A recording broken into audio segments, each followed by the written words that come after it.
Construct factor group Z oblique 4Z, ये रहा 4Z के लिए फैक्टर ग्रुप को कंस्ट्रक्ट कीजिए। कोसेंट ही तो बोला जाता है, फेमस नाम इसका कोसेंट है, लेकिन अब याद होने के लिए आप गैलियन फैक्टर लिख देते तो हम लोग फैक्टर बोल, बीएससी में कोसेंट ही पढ़ाते हैं, बीएससी में फैक्टर ग्रुप नहीं बोलते हैं। उधर फैक्टर बोल देना हवा हवाई हो जाएगा उन लोगों का, तो उधर कोसेंट ग्रुप बोलते हैं। कोसेंट का मतलब ही तो होता है भाग, कोसेंट का मतलब भागफल, तो टुकड़े करने के बाद जो आया, फैक्टर का मतलब आप सीधे सीधे टुकड़ा बोल रहे हो। तैयार करते हैं, लिखना सॉल्यूशन। टू कंस्ट्रक्ट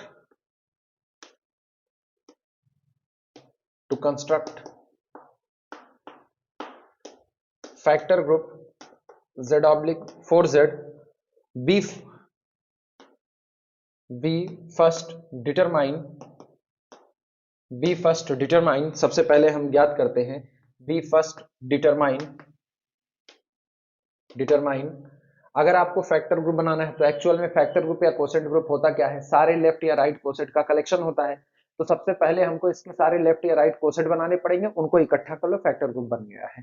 तो B first determine the left cosets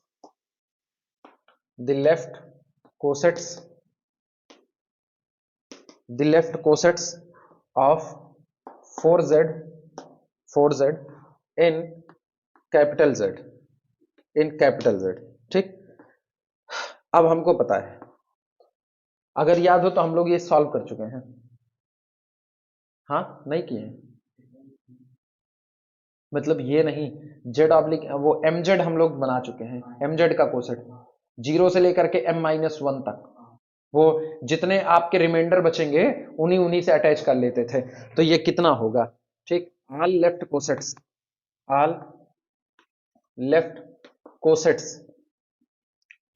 cosets ठीक आर कौन कौन से होंगे, पहला होगा 0 + 4Z, भाई 4 से डिवाइड करने पर रिमाइंडर कितना बचेगा 0, 4 से डिवाइड करने पर रिमाइंडर 1, तो 1 + 4Z। इसके बाद फिर रिमाइंडर कितना बच सकता है, 2 बच सकता है, 2 + 4Z और 3 + 4Z, बस यही 4 लेफ्ट कोसेट आपके पास आएंगे, ठीक।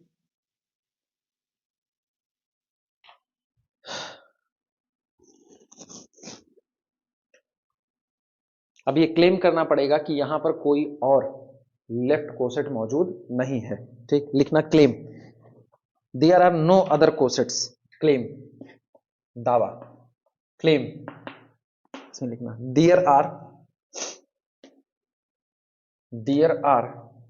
नो अदर कोसेट्स, यहां पर कोई और दूसरा कोसेट्स नहीं है। चलो इस दावे को साबित करते हैं। फॉर इफ, यदि K belong to Z, coset बनता कैसे है, सब ग्रुप के मेंबर को लेते हैं, सॉरी ग्रुप के मेंबर को लेते हैं और ग्रुप के मेंबर को सब ग्रुप पर लेफ्ट साइड से अटैच कर देते हैं, तो एक कोसेट बनता है। तो मान लेते हैं कि माना यहां पर कोई और कोसेट एग्जिस्ट करता है, अगर वो कोसेट इन चारों में से ही कोई एक हो तो इसका मतलब कोई नया कोसेट आने वाला नहीं है। तो हम मानते हैं कि कोई एक एलिमेंट K है जो हमारे ग्रुप का मेंबर है, तो हम K को अगर सब ग्रुप पर अटैच कर दे तो कोसेट तैयार हो जाएगा कि नहीं तैयार होगा। So if K belong to Z, then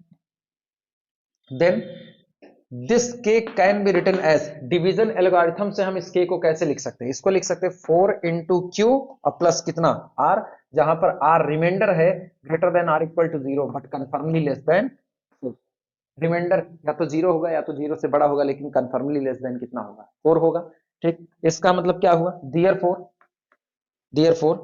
K + 4Z, सोचो अब K + 4Z क्या बना, K + 4Z बना, इसको हम थोड़ा सिस्टमैटिक लिख रहे हैं, तो R + 4Q ऐसा लिख दिया और प्लस कितना 4Z, लिख सकते हैं कि नहीं, लिखा जा सकता है। यानी दिस इज इक्वल टू, अब गौर करो, R प्लस, इसको जरा इनके साथ ले रहे हैं, 4Q + 4Z, लेकिन 4 के जितने मल्टीपल हो तो ऑलरेडी इसके पास है, तो ये 4Q बाहर का मेंबर नहीं है, ये आपके ग्रुप का ही में सब ग्रुप का मेंबर है। तो अगर सब ग्रुप का मेंबर ही इस पर अटैच करके कोसेट बना रहे हो तो कुछ और नहीं 4Z ही बनेगा। यानी this is equal to R plus 4z। और गौर करो आर की वैल्यू इंटीजर है 0 से लेकर के 3 तक, 4 से कम है, तो इसका मतलब 0 1 2 3 इन्हीं में से ही बनेंगे, कोई नया नहीं बन रहा। तो अगर आपके कुछ भी लेते हो, कोई और लेना चाहो, कुछ नया नहीं मिलेगा, यही लोग मिलेंगे। तो 4 ही कोसेट आएंगे और नहीं आएगा। लिख देना आर प्लस 4z के बाद, ठीक। देयरफॉर, इसलिए यहीं पर बता देते हैं, और r इज इक्वल टू 0 1 2 3, कोई और कोसेट नहीं है। Therefore factor group z oblique 4z, बोलो ये फैक्टर ग्रुप अपना कौन आया? इसमें 4 मेंबर है, कौन कौन? 0 प्लस 4z पहला पहला कोसेट, दूसरा कोसेट कौन है? 1 प्लस 4z, तीसरा कोसेट कौन हुआ? 2 प्लस 4z, और फिर लास्ट 3 प्लस 4z। इतने ही कोसेट आएंगे और यही आपका फैक्टर ग्रुप है।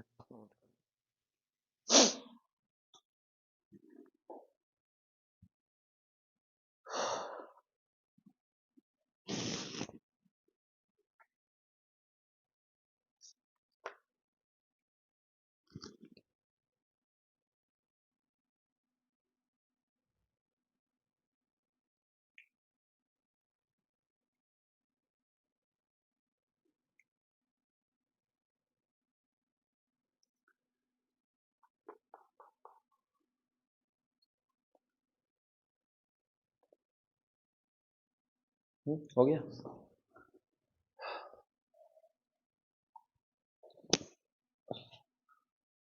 अब बारी इसके स्ट्रक्चर की। इसके स्ट्रक्चर को लिख करके एक जनरल बात बोल दी जाएगी। हेडिंग डाल दो, structure of Z oblique 4z।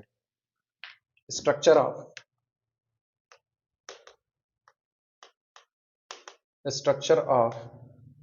Z oblique 4z। इनके स्ट्रक्चर की बात करें, इसके लिए सबसे पहले इसका कायली टेबल बना लेते हैं। तो कायली टेबल में एलिमेंट रखते हैं। पहला एलिमेंट है 0 प्लस 4z, ठीक। दूसरा हो गया 1 प्लस 4z, तीसरा 2 प्लस 4z, और फिर 3 प्लस 4z।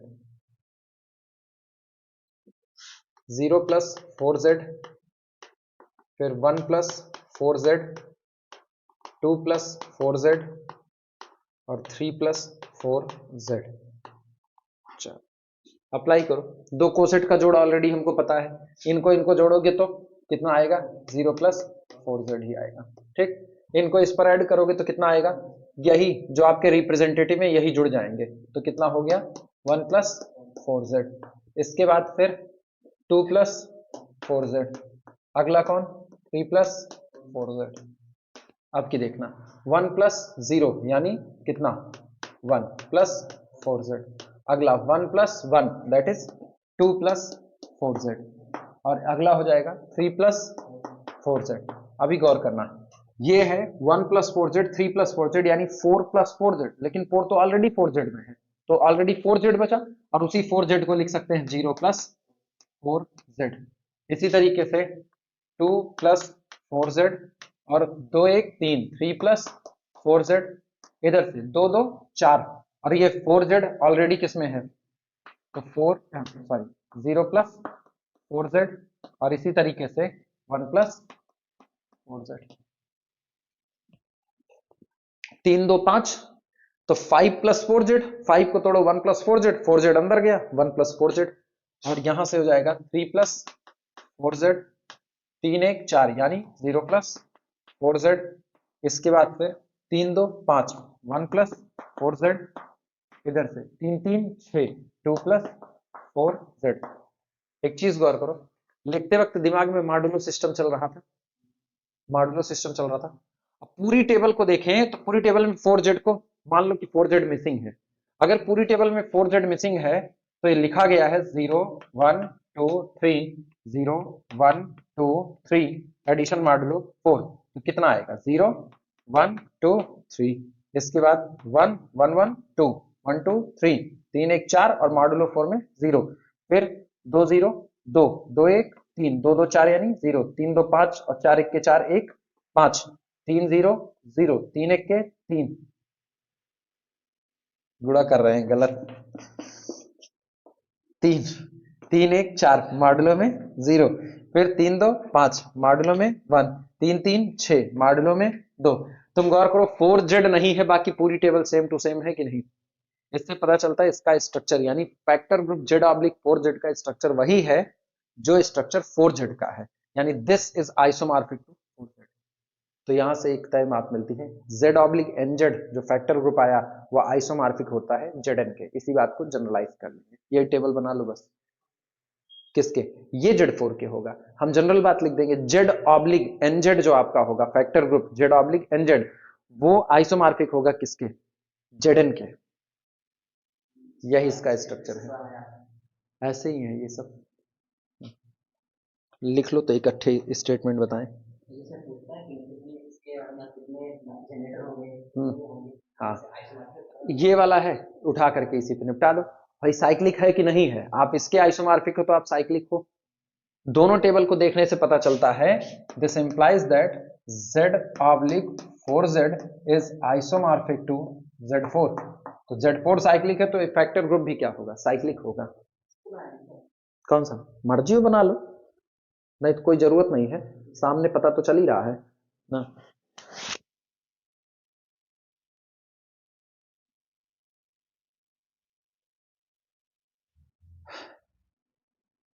अब अगर इस पे ऑटोमॉर्फिज्म निकालना हो, फैक्टर ग्रुप से फैक्टर ग्रुप जितने आइसोमॉर्फिज्म होते हैं वही ऑटोमॉर्फिज्म है, तो आप Z4 का ऑटोमॉर्फिज्म निकाल लो। ऑटोमॉर्फिज्म ऑफ Zn, याद आया? ऑटो ऑफ Zn किसके आइसोमॉर्फिक होता है? Auto of Zn isomorphic to Un के। तो इसका मतलब है auto of Z4, auto of Z4 isomorphic to कितना होगा? U4 के। और U4 में कितने मेंबर होते हैं? केवल 2 मेंबर होते हैं, तो order of U4 is equal to कितना? 2, यानी केवल 2 ऑटोमॉर्फिज्म होंगे Zn पर। अब 2 ऑटोमॉर्फिज्म अगर Z4 पर होंगे तो इसका मतलब 2 ही ऑटोमॉर्फिज्म Z ऑब्लिक 4Z से Z ऑब्लिक 4Z के बीच में रहेंगे। सिर्फ 2 ही आइसोमॉर्फिज्म हो सकते हैं जो यहां से इसी दिए गए ग्रुप पर ही काम करें। तो ये सीधे कनेक्टिविटी होती है इसकी।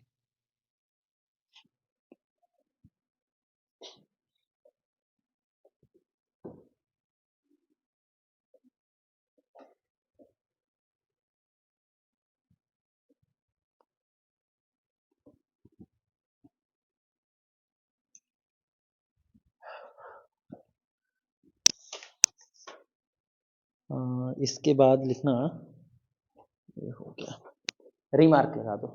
रिमार्क मोर जनरली, इसी बात को जनरलाइज कर रहे हैं। Remark, remark more generally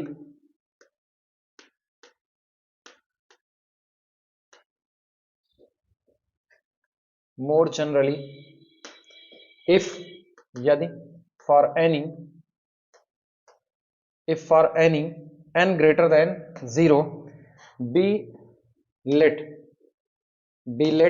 nz is equal to collection of 0 plus minus n plus minus 2n plus minus 3n up to so on। अगर हम ये ग्रुप लें, ठीक, then factor group Z oblique nz is isomorphic to Zn, isomorphic to Zn। लिख करके घेरा मार दो।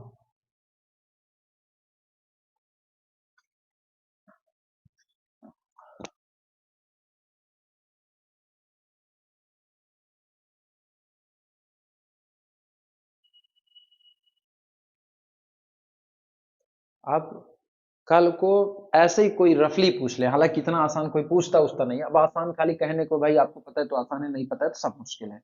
कल को कोई पूछ ले कि automorphism of Z oblique 16Z, यही मान ले Z ऑब्लिक 16Z, ठीक, ऐसा लिख दिया फैक्टर ग्रुप। इसके ऊपर कितने ऑटोमॉर्फिज्म डिफाइंड होंगे, और वो इसी बात को कह दिया कि दिस इज आइसोमॉर्फिक टू, यही कह दिया this is isomorphic to Z8। और पूछ लिया ये बात सही है या गलत है, यही पूछ लेता है ये बात सही है कि गलत है। तो अब सीधा सा है कि इनको टुकड़े में ब्रेक कर दो। हमको पता है Z ऑब्लिक 16Z ये जो फैक्टर ग्रुप होता है ये आइसोमॉर्फिक होगा किसके? Z16 के। और ऑटोमॉर्फिज्म ऑफ Z16, तो इसका मतलब ये हुआ automorphism of Z oblique 16Z ये जो होगा ये आइसोमॉर्फिक होगा किसके, ऑटोमॉर्फिज्म ऑफ Z16, और ऑटोमॉर्फिज्म ऑफ Z16 आइसोमॉर्फिक होता है किसके, U16 के। हाँ या ना। और U16 का ऑर्डर देख लिया जाए अगर, तो U16 ऑर्डर ऑफ U16 कितना होता है, पक्का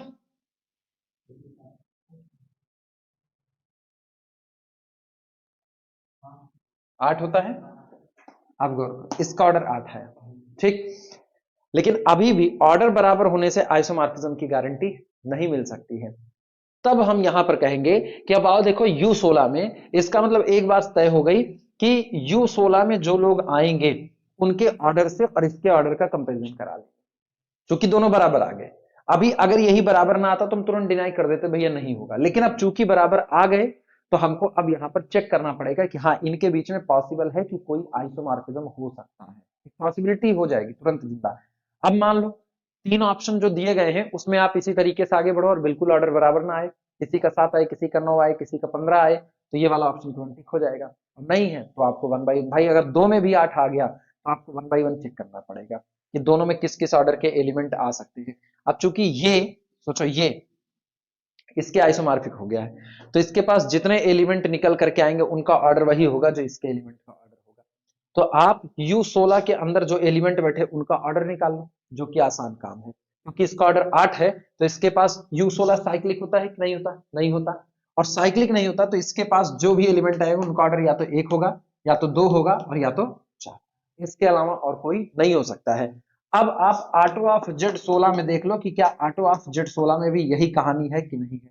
अगर आप ऑटो ऑफ Z16 में भी यही कहानी होती है, रुको रुको रुको, एक मिनट, उल्टा बोल गया, सही तो चल रहे थे। U16 साइक्लिक नहीं होता है, U16 साइक्लिक नहीं होता है तो तय बात है इसके पास जो एलिमेंट है उनका ऑर्डर 1 है, 2 है, और कितना है, 4 है। लेकिन गौर करो पूछा ये है कि क्या ये इसके आइसोमॉर्फिक होता है कि नहीं।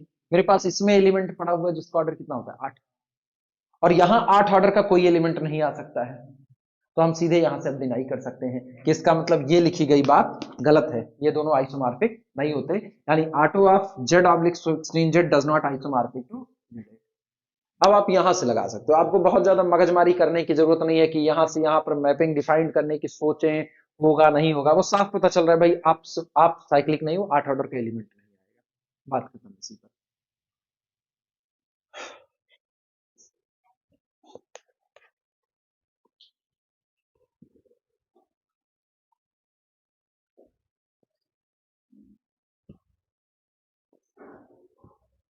एग्जाम्पल,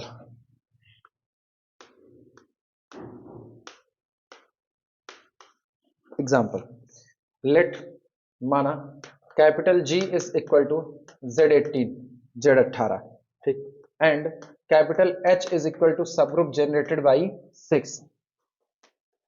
अब ऑब्वियस सी बात है Z18 का सब ग्रुप है, 6 से जनरेट हो रहा है, तो 6 का ऑर्डर 3 है, तो इसके पास 3 ही एलिमेंट आएंगे, 0, 6 और 12, बस इतने ही एलिमेंट आएंगे। Then the factor group G oblique H is equal to, इसके फैक्टर ग्रुप जो निकल करके आएंगे वो कौन कौन आएंगे।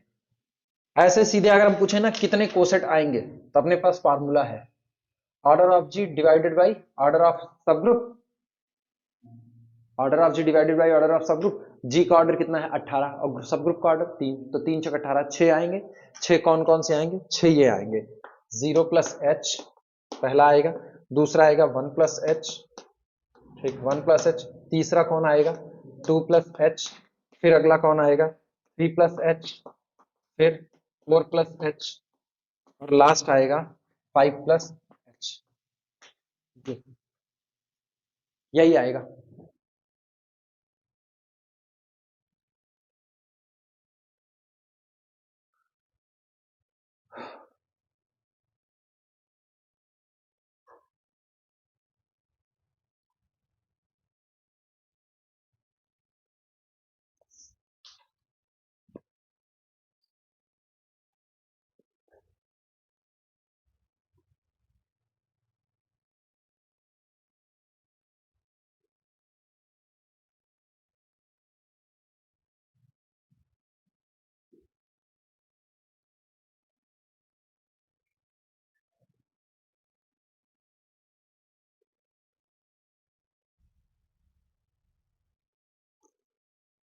हुआ, डबल स्टार करके लिखना, या छोड़ो डबल स्टार वगैरह ना करो, सिंपल सी कुछ शब्द होते हैं जिन पर ध्यान देने की बात होती है, उनके लिए हेडिंग है a few word, a few word, a few words of cautions, a few word of cautions about notation, about notation, about notation। जो हम नोटेशन इस्तेमाल करते हैं उस नोटेशन में कुछ शब्द जिन पर आपको ध्यान देने की जरूरत है।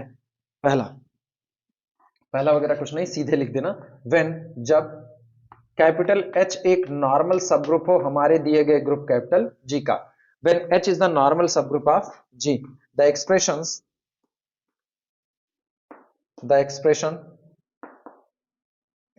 order of AH has two possible, has two possible,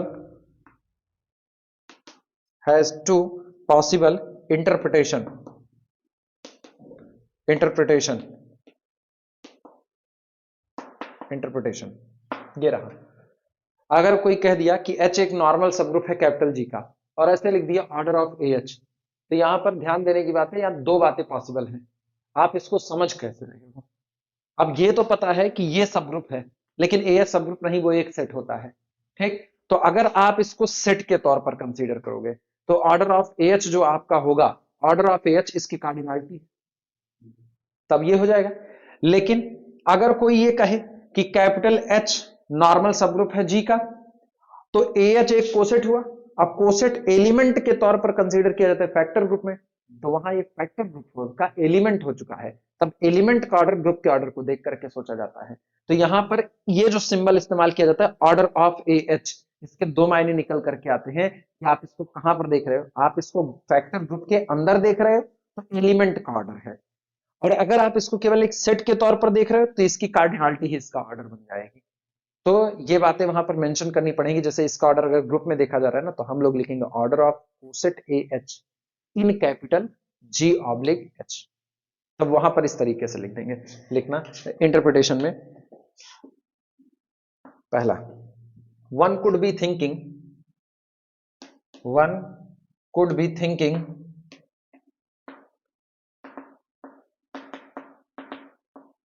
one could be thinking of AH, of AH as a set of element, जैसे कि वो एलिमेंट का कोई सेट हो, set of elements,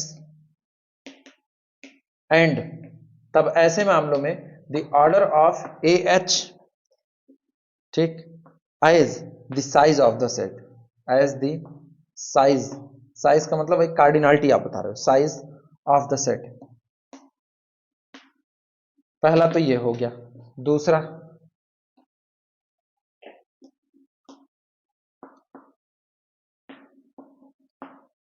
one could be thinking,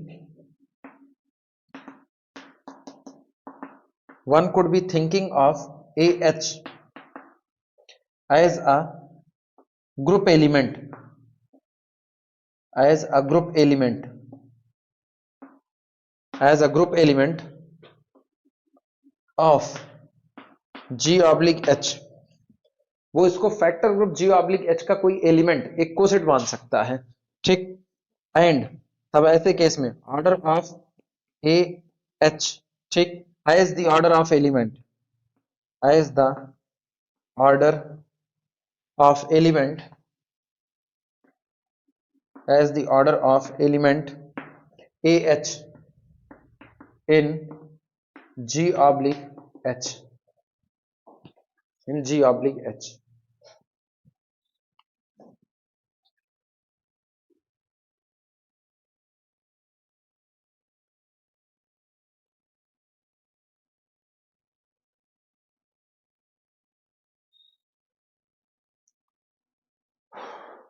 क्या इसी condition है तो कल, फिर कल ना पूछ लेना, फिर कल ना ना आना, कल फिर इन लोगों को बहुत लंबा पढ़ाएंगे, कल इन लोगों को 5 बजे तक फिर पढ़ाएंगे, और कल 5 तक पढ़ा के इन लोगों को छोड़ भी देंगे।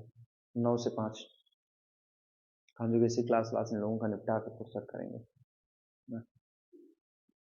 Normalise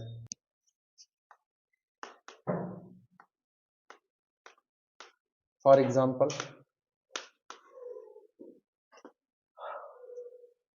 the set 3 plus h, ठीक, has size 3, ठीक, since 3 plus h is equal to, अच्छा ये तो बता ही नहीं ना इसका पेरेंटिंग ग्रुप क्या है।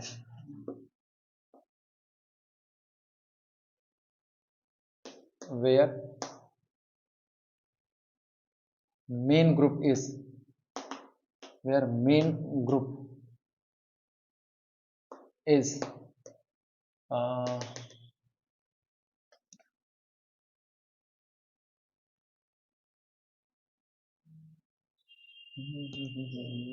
नहीं हम लैंग्वेज सोच रहे हैं।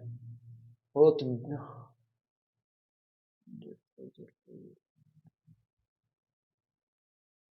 लैंग्वेज सोच रहे हैं, 2 मिनट रुको, लैंग्वेज सोच रहे हैं, लैंग्वेज वो उल्टी हो रही है ना भारी।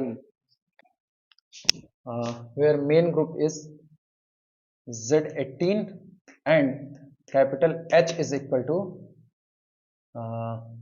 सब ग्रुप जनरेटेड बाई 6। ये रहा जो अपना मेन ग्रुप है वो Z18 ले रहे हैं एडिशन मॉड्यूलो 18 के साथ, और Z18 में 6 होगा जिसका ऑर्डर 3 होगा, तो हमारा जो सब ग्रुप हो गया H वो साइक्लिक ग्रुप हो गया जनरेटेड बाई 6 हो गया।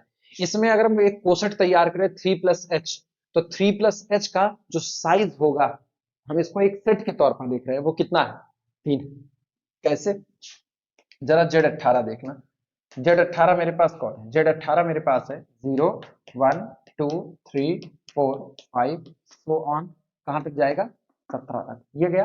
अब कैपिटल H की अगर हम बात करें तो कैपिटल H मेरे पास कौन हो जाएगा, कैपिटल H मेरे पास होगा 0 6 और कितना 12, बाकी 6 3 18 पर 0 ही आ जाएगा।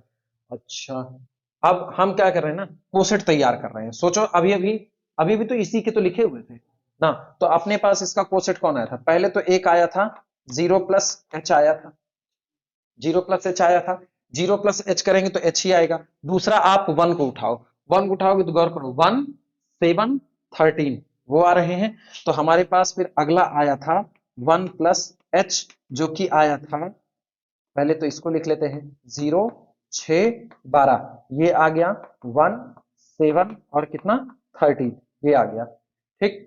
इसके बाद फिर हमारे पास अगला आ गया था 2 प्लस एच आया था, 2 प्लस एच हमने 2 को उठाया, 2 को ऐड करो तो यहां से कितना 2 6 2 8 12 2 14, ये बना था।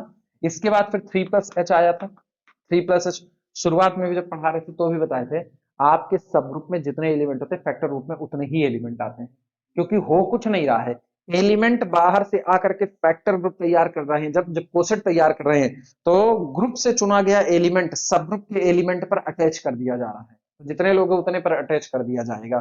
तो 3 प्लस एच जो निकल करके आए कितना 0 प्लस 3 यानी 3, और फिर 6 3 9, और इसके बाद फिर 12 6 12 3 15, ये हो गया 15। इसके बाद हमारे पास आया था 4 प्लस एच, 4 प्लस एच हमारे पास कौन था 4 10, और फिर कितना होगा 12 4 16, ये था।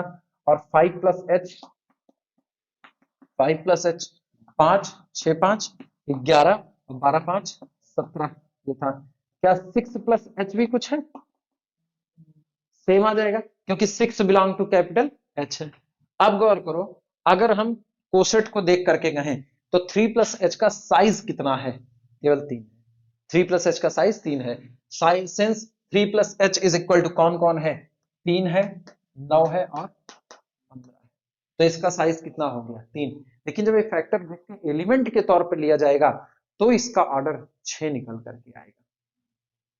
3 प्लस एच, ठीक, वापस मुझको H चाहिए, तो जब वापस H चाहिए तो सोचो कब मिलेगा, 3 प्लस एच को खुद 3 प्लस एच के साथ ऑपरेट कराओ, अगर आइडेंटिटी यहीं पर आ गया तो ऑर्डर 2 ऑपरेट कराओ, कितना हुआ 3 3 6, 6 प्लस कितना आ गया H, और 6 प्लस एच कितना, 6 प्लस एच कितना, 6 प्लस एच कहीं पर है, ये वास्तविकता में कितना है, एच है, तो इसका ऑर्डर कितना हो गया, काम खत्म। और जबकि साइज कितना है, 3 है, इसी बात को लिख देना, size of 3 plus H is 3, ये लिखें, ठीक। लेकिन ऑर्डर के तौर पर, but the group element 3 plus H has order 2, but the group element, हम 6 बोल दिए थे क्या पहले इसका ऑर्डर, अरे पता नहीं क्या बोलते रहते हैं ना, but the group element, but the group element, लेकिन अगर हम इसको फैक्टर ग्रुप के एलिमेंट के तौर पर कंसीडर करें, but the group element 3 plus H has order 2, since, क्योंकि सिंस, अब ग्रुप एलिमेंट के तौर पर 3 plus H plus 3 plus H is equal to 3 3 6, लेकिन 6 खुद एच का हिस्सा है, तो इसलिए केवल कितना आ जाएगा, एच आ जाएगा।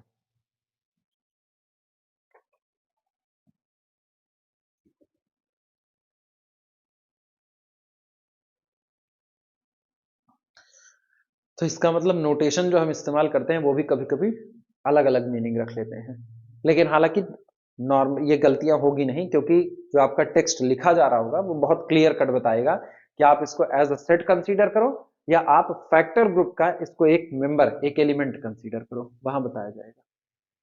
मिटाया जाए,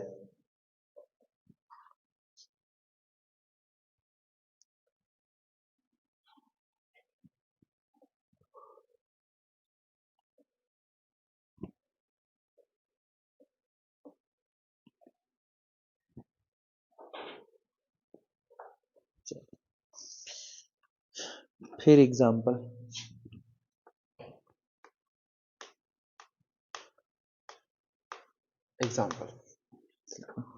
let capital K is equal to R0 and R180. Let capital K is equal to R0, R180 and consider the factor group and consider the factor group, consider the factor group of D4, consider the factor group of D4, ठीक। चलो factor group तैयार करते हैं। R90 belong नहीं कर रहा है तो पहले R90 को ही उठा लिया जाता है, ठीक। R90 does not belong to capital K, ठीक, नहीं बिलोंग करता, तो दिस इंप्लाइज दैट एक कोसेट तैयार कर रहे हैं R90 के, ये कोसेट कैसे मिलेगा, R90 को R0 पर ऑपरेट कराएंगे तो कितना आ गया R90, और R90 को R180 पर कराएंगे तो R270, R270 ये तैयार हो गया।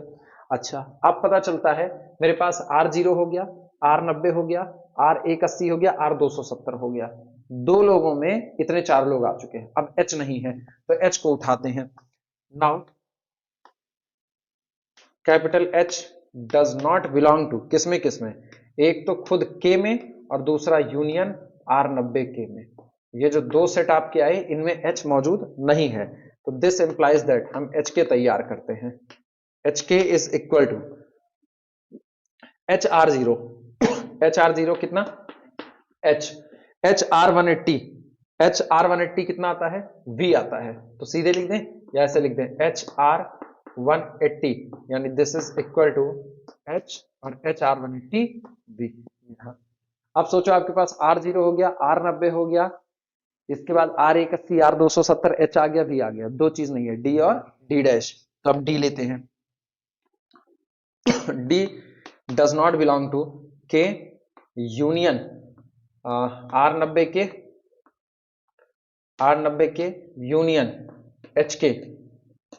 यूनियन HK, तो this implies that DK is equal to DR0 यानी कि D और DR180, और अपने को पता है DR180 का मतलब होता है D डैश, तो D कॉमा D डैश, ठीक। सोचो यहां से मिला क्या, देयरफॉर, इसलिए factor group of D4/K is equal to, ये जो आपने सेंटर चुना एक्चुअली D4 का यही सेंटर है R0 R180। तो अगर आप सेंटर से अपने दिए गए डाइहेड्रल ग्रुप को फैक्टराइज्ड करते हो तो सोचो अपने पास कितने कोसेट निकल करके आए, 4। पहला कोसेट K, दूसरा कौन आया R90K, ठीक, तीसरा कौन आया HK, और अगला कोसेट कौन आया DK, अगला कोसेट आया DK।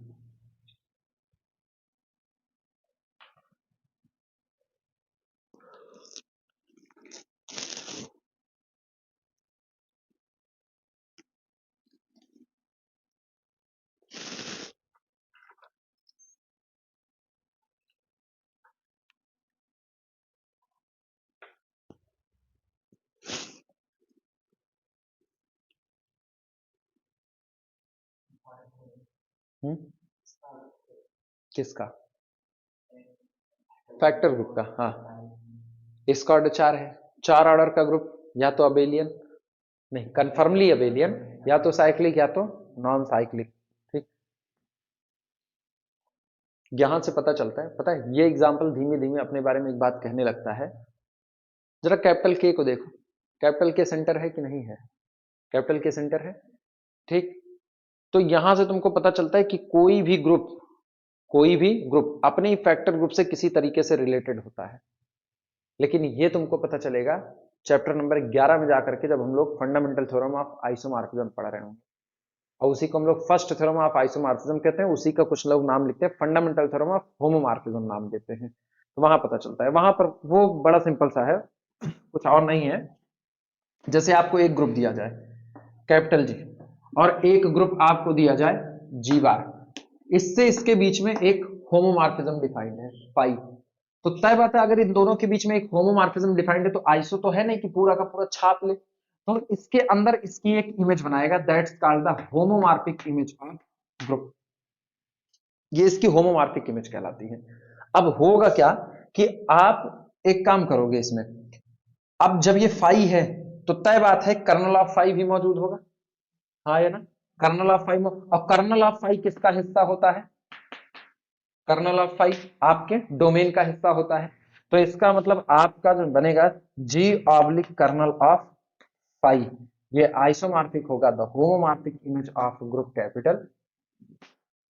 तो एक फैक्टर ग्रुप आपके पास ऐसा होगा जो फैक्टर ग्रुप आपके ही दिए गए ग्रुप की होमोमॉर्फिक इमेज है पाई ऑफ जी, उसके कैसा हमेशा बैठेगा, आइसोमॉर्फिक बैठ रहा होगा। इसी को बोलते हैं फंडामेंटल थ्योरम ऑफ होमोमॉर्फिज्म।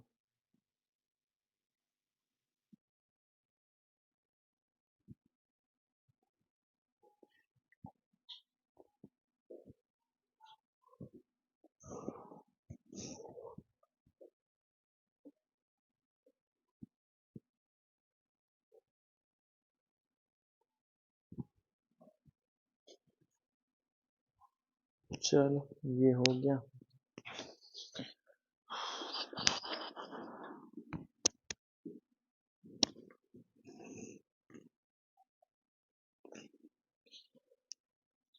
एक नोट लिख लो, प्रूफ बाद में करेंगे, केवल नोट लिख लो, बाद में जब पढ़ेंगे इसको और आगे तब।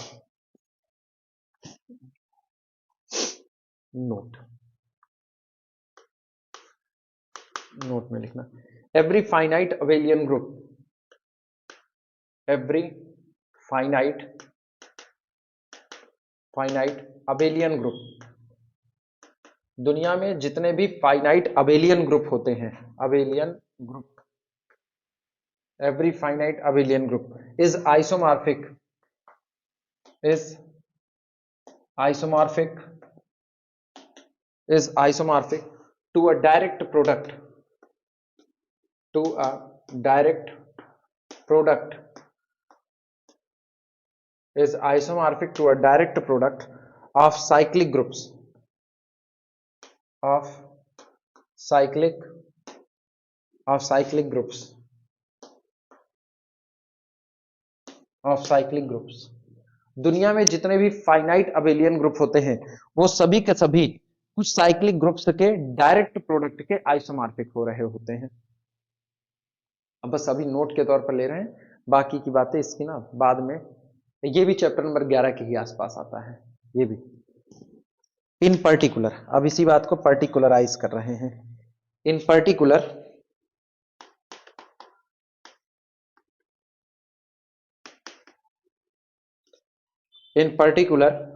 an abelian group of order 8, an abelian group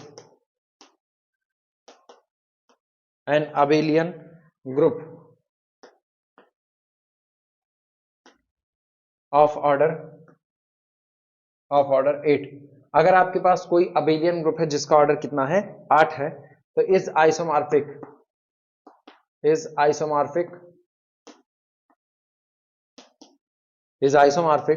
to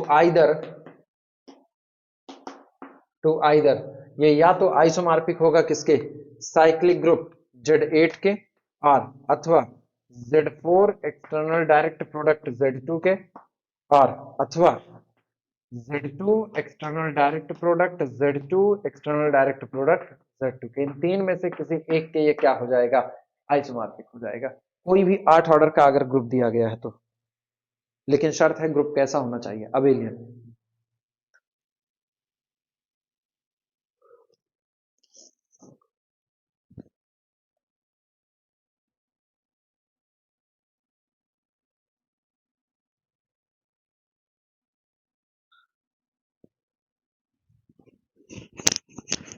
एक मिनट इनको रोको, करना चालू किया।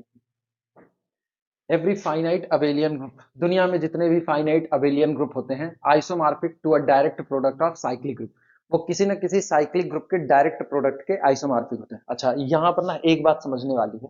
आप ये कह रहे हो कि अगर फाइनाइट अबेलियन ग्रुप है तो साइक्लिक ग्रुप के किसी ना किसी साइक्लिक ग्रुप के डायरेक्ट प्रोडक्ट के आइसोमॉर्फिक होगा, लेकिन यहां साइक्लिक की गारंटी नहीं दिया है, और हम जानते हैं साइक्लिक ग्रुप का डायरेक्ट प्रोडक्ट भी साइक्लिक हो, इसकी भी गारंटी नहीं है। तो इसका मतलब यह हुआ कि अगर आप 8 ऑर्डर का कोई एक अबेलियन ग्रुप उठाए तो दो ही बात होती, या तो साइक्लिक होगा या तो नहीं होगा। और साइक्लिक होगा या नहीं होगा, अगर साइक्लिक हुआ तो Z8 के आइसोमॉर्फिक हो गया, और अगर वो साइक्लिक नहीं हुआ तो तय बात है ये साइक्लिक साइक्लिक और दोनों के एक्सटर्नल डायरेक्ट प्रोडक्ट इसके आइसोमॉर्फिक होगा, या तो फिर साइक्लिक साइक्लिक साइक्लिक 2 दूनी 4 दूनी 8।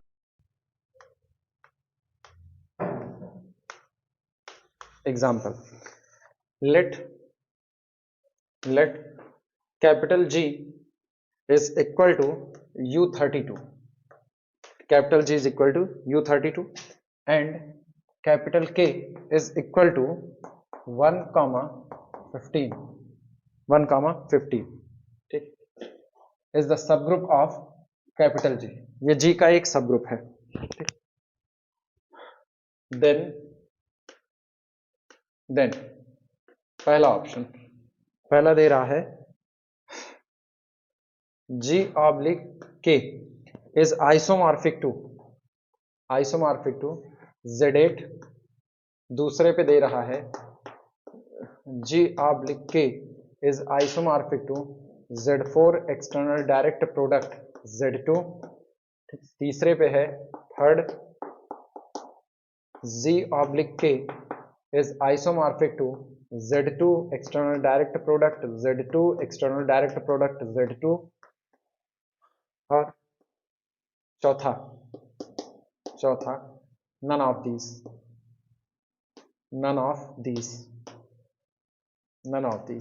ये रहा। एक ग्रुप दे दिया capital G is equal to U32, उसका एक सब ग्रुप दे दिया, 2 एलिमेंट है उसमें 1 और 15, पूछ रहा है कि ये इसका जो फैक्टर ग्रुप तैयार होगा वो किसके आइसोमॉर्फिक होगा, इन तीन में से कोई एक या फिर none of these.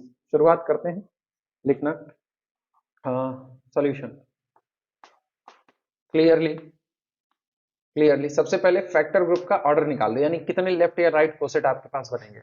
Order of factor group G oblique K is equal to order of group capital G upon order of सब ग्रुप K, और ग्रुप का ऑर्डर कितना आ रहा है 16, ठीक, और इसके बाद फिर सब ग्रुप का ऑर्डर 2, यानी कि टोटल 8 फैक्टर निकल करके आएंगे। तो नन ऑफ दिस उड़ा दें कि बचाए रखें, उड़ा दें या बचाए रखें, उड़ा दें नन ऑफ दिस, क्योंकि 8 ऑर्डर का अबेलियन ग्रुप बनेगा, ठीक। And G oblique H is abelian, abelian. तो तय बात है कि इन्हीं तीन 8 ऑर्डर के जो आपके ग्रुप आ रहे हैं, इन्हीं तीन में से किसी एक की कैसा हो जाएगा, आइसोमॉर्फिक हो जाएगा। ठीक, लिखना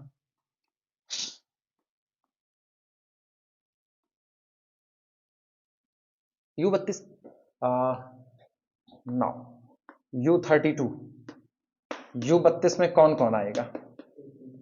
1 3 5 7 9 11 13 15 17 19 21 23 25 और 27 और 29 और 31, यही आएंगे U32 में। तो इसमें तीन हमको नजर आ रहा है, क्योंकि वन तो ऑलरेडी उसमें है, तीन नहीं है तो तीन को उठा रहे हैं। ठीक, नाउ नाउ 3K ठीक is a coset, is a coset of U32, ये U32 का एक कोसेट है। ठीक, एंड एंड अब इसके बाद फिर कोसेट ऑफ U32, तो इसका मतलब हुआ this implies that 3K belong to, 3K किसका मेंबर होगा? बिलोंग टू, बोलोगे, G oblique K factor group होगा। G oblique K factor group है, और फैक्टर ग्रुप का ये एक कोसेट है, तो ये कोसेट ग्रुप का एक एलिमेंट हो गया। इसका ऑर्डर निकाल लेते हैं। ठीक, तो जब ऑर्डर निकालेंगे, and 3K to the power 4 किसका? अब की कोई दिक्कत नहीं, अब की बार मल्टीप्लीकेशन मान लो 32 चलेगा। इस बार सब ग्रुप में किससे जनरेट हुआ है? केवल और केवल बस 115 और किस नहीं। इस बार वो वाला बवाल ही नहीं है ना। पिछली बार का जो सब ग्रुप था, पिछली बार का सब ग्रुप ये था, U1632 था, ये था। इस बार ऐसा कुछ नहीं, इस बार बस वहां से दो एलिमेंट निकाल करके सब ग्रुप बना लिया, ऑपरेशन आपका सेम ही रखा है, मल्टीप्लीकेशन मॉड्यूलो 16 आया ही नहीं है इस बार कहीं पर। तो इस बार मल्टीप्लीकेशन मॉड्यूलो 32 पे काम चल जाएगा अपना। अब वीडियो में जो देखेगा वो सोचेगा ये कौन से एग्जाम्पल की बात हो गई, तो हुआ ही नहीं। 3K टू दी पावर, अच्छा अगर हम इसकी पावर 2 करें तो 3 त्रिक करना। ठीक, 32 से डिवाइड, 32 से कटे वटे का तो है नहीं, तो आप सीधे पावर 4 पर जाएंगे। क्यों? क्योंकि अब या तो इस, चूंकि इसमें टोटल कितने एलिमेंट आ रहे हैं, 8 आ रहे हैं, तो या तो ऑर्डर 1 हो सकता है, जो कि है नहीं, आइडेंटिटी नहीं है, या तो 2 हो सकता है, जो हो नहीं सकता, 3 त्रिक का 9, 32 से कटा नहीं। अब या तो ऑर्डर 4 होगा और या तो 8 होगा, तो पहले 4 पर चेक कर लेते हैं। 4 पर चेक किया तो 3K to the power 4 is equal to 3 multiplication मार लो 32 3 मल्टीप्लीकेशन मार लो 32 3 मल्टीप्लीकेशन मार लो 32 3, 4 बार ये हुआ, और इसके बाद फिर कितना बाहर? K। ठीक, और इसको करेंगे तो ये आएगा 3 त्रिक का 9, 9 त्रिक 27, 32 को पहले ही नहीं जाएगा ना, 27 दिया 81, 32 से डिवाइड लगाओ 17, 17 के, अभी भी आइडेंटिटी नहीं आया है। तो एक और बार, अब की बार अब सीधे पावर, अब ऑब्वियस सी बात है, करो चाहे ना करो सीधे लिख दो ऑर्डर 8। तो this implies that order of 3K does not equal to 4, so order of 3K is equal to 8 confirmly। ठीक, और कन्फर्मली 8 ऑर्डर का एक एलिमेंट मिल गया, किसमें? फैक्टर ग्रुप में, तो ये कैसा हो गया? साइक्लिक हो गया। This implies that order of 3K is equal to order of factor group G by K is equal to 8 implies that G by K is cyclic ठीक, implies that G of K is isomorphic to किसके हो गया? Z8 के। पहला वाला ठीक, बाकी दोनों गए। यही उस तब दिमाग में चल रहा था, यही चल रहा था दिमाग में, ख्याल नहीं दिया उसका।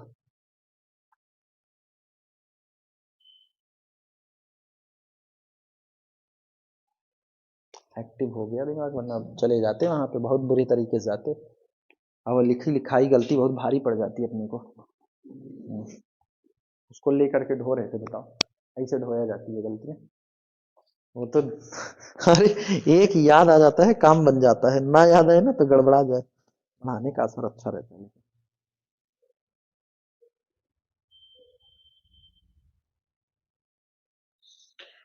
आज मैथमेटिक्स डे है।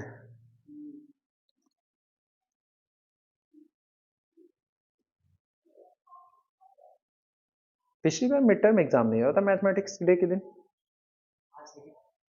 हाँ, यूनिवर्सिटी में एग्जाम लगाया हुआ है ना। हाँ, नहीं लास्ट टाइम जब था ना तो हमको याद है, तो कॉलेज तो छोड़े नहीं थे, तो मैथमेटिक्स डे सेलिब्रेट किया गया था।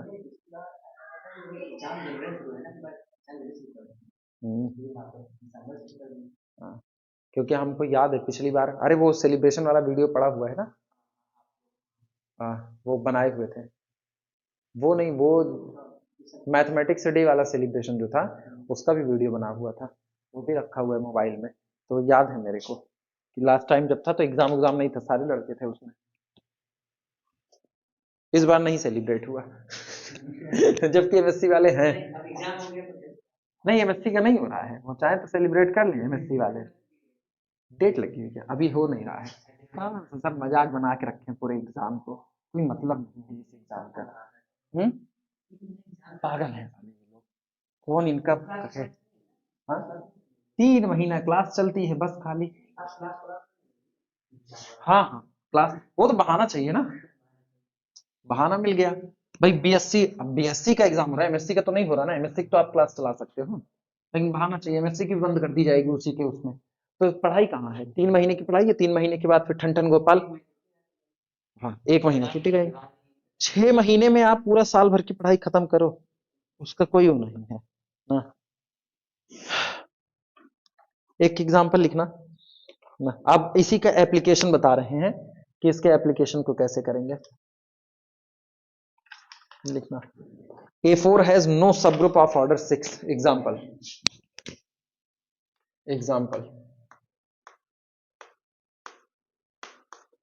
A4 has no subgroup, no subgroup, A4 has no subgroup of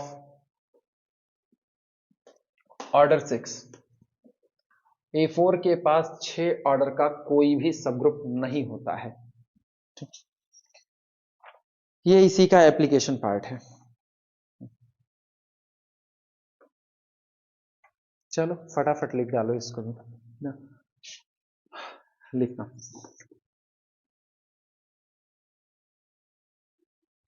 ये कह रहे A4 के पास 6 ऑर्डर का कोई सब ग्रुप नहीं होता। Suppose on contrary A4 has a सब ग्रुप ऑफ ऑर्डर 6। सॉल्यूशन लिखना, सपोज ऑन कंट्रेरी, या इतनी बड़ी लैंग्वेज, लेट इफ पॉसिबल, छोड़ो, लेट इफ पॉसिबल, माना अगर संभव है तो, let if possible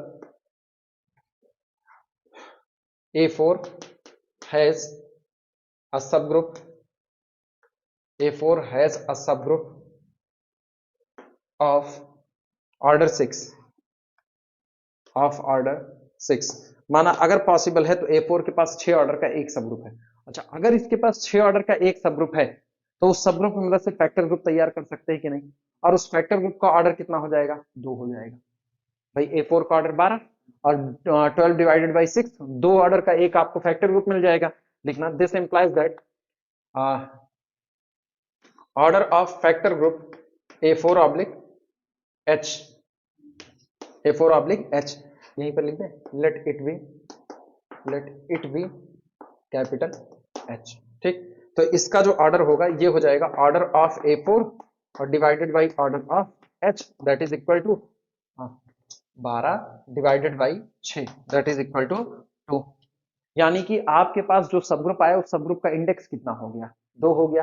this implies that index of capital H in capital G is equal to 2। याद करो, अगर इंडेक्स 2 का सबग्रुप हुआ तो क्या हो जाएगा, नॉर्मल हो जाएगा। यानी this implies that capital H is normal subgroup of A4। ये A4 का एक नॉर्मल सबग्रुप हो जाएगा। और हमको ये पता है कि एलिमेंट का ऑर्डर ग्रुप के ऑर्डर को क्या करता है, डिवाइड करता है। तो since order of element is the divisor of order of group, जो कि एलिमेंट का ऑर्डर ग्रुप के ऑर्डर को डिवाइड करता है, तो this implies that for all alpha belong to A4 में जितने भी परमुटेशन आ रहे होंगे उन सभी के लिए बी हैव, हम पाएंगे बी हैव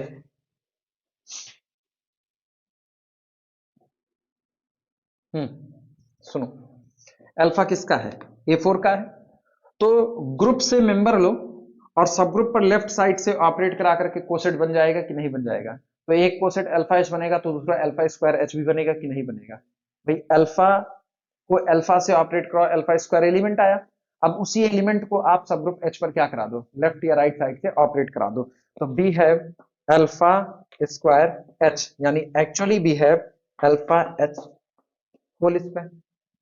हाँ या ना? लेकिन अब तुम सोच करके जवाब देना। आप ये कह रहे हो कि कैपिटल एच एक नॉर्मल सब ग्रुप है, कैपिटल एच एक नॉर्मल सब ग्रुप है, और नॉर्मल सब ग्रुप है उसमें भी सोने पे सुहागा, इंडेक्स कितना है? 2। तो alpha square H is equal to alpha H जो निकल करके आ रहा है, ये एक्चुअल में कितना आएगा? सोच पा रहे हैं? हमने अल्फा एक एलिमेंट लिया A4 का।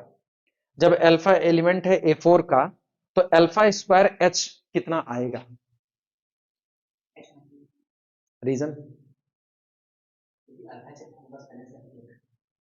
किस पे? हाँ हाँ, किसके? हाँ हाँ, एग्जैक्टली। ये हमने ये कहा कि इंडेक्स ऑफ एच कितना है? 2। इसका मतलब एच के ऊपर जब एलिमेंट ऑपरेट करेगा तो जो कोसेट बन रहे होंगे वो केवल 2 ही बन सकते हैं। अब आप चाहे 2 लेफ्ट बना लीजिए, चाहे आप 2 राइट बना लीजिए, जिसमें से एक तो खुद आइडेंटिटी की वजह से जनरेट होगा, वो खुद कौन है? अल्फा है, सॉरी एच है। अब इसके बाद फिर जब आप अल्फा एच बना रहे हो तो दूसरा आपका अल्फा एच आया, लेकिन अब अल्फा खुद अल्फा से ऑपरेट करेगा तो अल्फा स्क्वायर एच हो जाएगा। सवाल ये उठा कि अल्फा किसका मेंबर है? A4 का मेंबर है। A4 में जो भी होगा क्या उसका ऑर्डर 4 हो सकता है? नहीं हो सकता। A4 का ऑर्डर कितना है? A4 का ऑर्डर 12 है। तो क्या 4 ऑर्डर का एलिमेंट इसमें आ सकता है? आ सकता है 4 ऑर्डर का एलिमेंट। तो यानी अल्फा का ऑर्डर 4 हो सकता है, ठीक। लेकिन अगर अल्फा का ऑर्डर 4 होता, अगर अल्फा का ऑर्डर 4 होता, तो क्या आपको अल्फा स्क्वायर एच एच मिल रहा होता? ये सारी पॉसिबिलिटीज दिमाग में वहीं पर बननी चाहिए। तो कुल मिलाकर के फाइनल टच अपने को ये पता चल रहा है कि ये जो आपको 3 नजर आ रहे हैं ना, ये 3 एक्चुअल में कुछ नहीं है। आपको केवल जो मिल रहा है अल्फा स्क्वायर एच डिफरेंट मिलेगा नहीं, अल्फा स्क्वायर एच वापस आपको कितना मिल जाएगा? कैपिटल एच मिल जाएगा। और ये किसी एक दो के लिए नहीं, जितने अल्फा यहां पर मौजूद है उन सभी के लिए यही घटना घट रही होगी। क्यों? क्योंकि अगर एक्चुअली होता क्या है, अगर आपका एक सब ग्रुप है, ठीक, और आपका एक ग्रुप है, तो हम कह रहे हैं कि हम फैक्टर ग्रुप इकट्ठा करें जी ऑब्लिक एच। पहले भी बताए थे फैक्टर ग्रुप कुछ होता नहीं, मेरे ही ग्रुप का पार्टीशन होता है, मेरे ग्रुप का पार्टीशन। और आप कह रहे हो 2 ही फैक्टर ग्रुप मिलेंगे, तो इसका मतलब है कि 2 ही फैक्टर ग्रुप में अब सारे लोग बट जाने चाहिए। तो 2 फैक्टर ग्रुप में सारे बट जाने चाहिए, तो पहला तो एच 2 लोगों को कंटेन करके बैठा ही है, ठीक। अब उसके बाद जब आप अल्फा एच तैयार करोगे तो फिर आधे लोग उसमें चले जाएंगे, तो आधे यहाँ एच में और आधे किस में चले गए? अल्फा एच में। तो अल्फा स्क्वायर एच कौन आएगा? वापस एच ही तो निकल करके आएगा। तो आपको हर बार 2 ही मिलेंगे, चाहे कोई भी अल्फा आप उठा करके ले लो। ये सारी बातें तब हो रही ना जब हम मान रहे हैं अपनी मर्जी से कि माना 6 ऑर्डर का कोई ना कोई सब ग्रुप एग्जिस्ट करता है, तब हो रहा है। Is equal to capital H, ठीक। 10 अतः 10 अल्फा स्क्वायर, ठीक। और सोचो अल्फा स्क्वायर एच अगर खुद एच आ रहा है तो alpha square belong to capital H, किसके लिए? For all alpha belong to A4, ठीक। लेकिन हम लोग A4 के लिए टेबल रखे हुए हैं, वही टेबल पलट करके देखो, वही टेबल पलट करके देखो।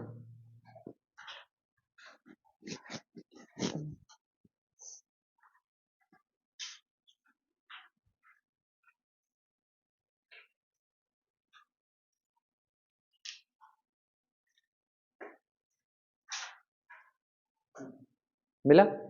उसमें देखो अल्फा स्क्वायर टाइप के टोटल कितने डिफरेंट एलिमेंट हैं उस टेबल में? अल्फा स्क्वायर टाइप के टोटल कितने हैं एलिमेंट, डिफरेंट एलिमेंट? देखो अल्फा किसका मेंबर है? A4 का, ठीक। जब अल्फा A4 का तो हम अल्फा स्क्वायर तैयार कर रहे हैं। Alpha 1 into alpha one square है। अल्फा 1 कौन है? आइडेंटिटी। अल्फा 1 आइडेंटिटी है।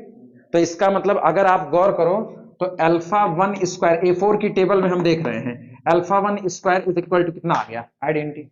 अल्फा 2 इंटू अल्फा 2 स्क्वायर देखो कितना है, वो भी identity. Alpha 3 into alpha 3, alpha 4 into alpha 4, वो भी आइडेंटिटी हुआ। ठीक, तो अब अल्फा 5 इंटू अल्फा 5 आइडेंटिटी नहीं है, तो आपको चार एलिमेंट आपको ऐसे मिल गए, alpha 1 square, alpha 2 square, alpha 3 square और अल्फा 4 स्क्वायर, जो कैसे आ रहे हैं, आइडेंटिटी आ रहे हैं। लेकिन इसके बाद अगर हम जा रहे हैं तो अल्फा 5 स्क्वायर आइडेंटिटी नहीं आ रहा, उसमें देखो अल्फा 5 इंटू अल्फा 5 कितना आ रहा है, अल्फा 9 आ रहा है। अब गौर करना, alpha 5 square is equal to alpha 9 आया, अल्फा 6 स्क्वायर अल्फा 11 आ रहा है, मतलब alpha 5 square does not equal to alpha 6 square, ये बराबर नहीं आए। अल्फा 7 स्क्वायर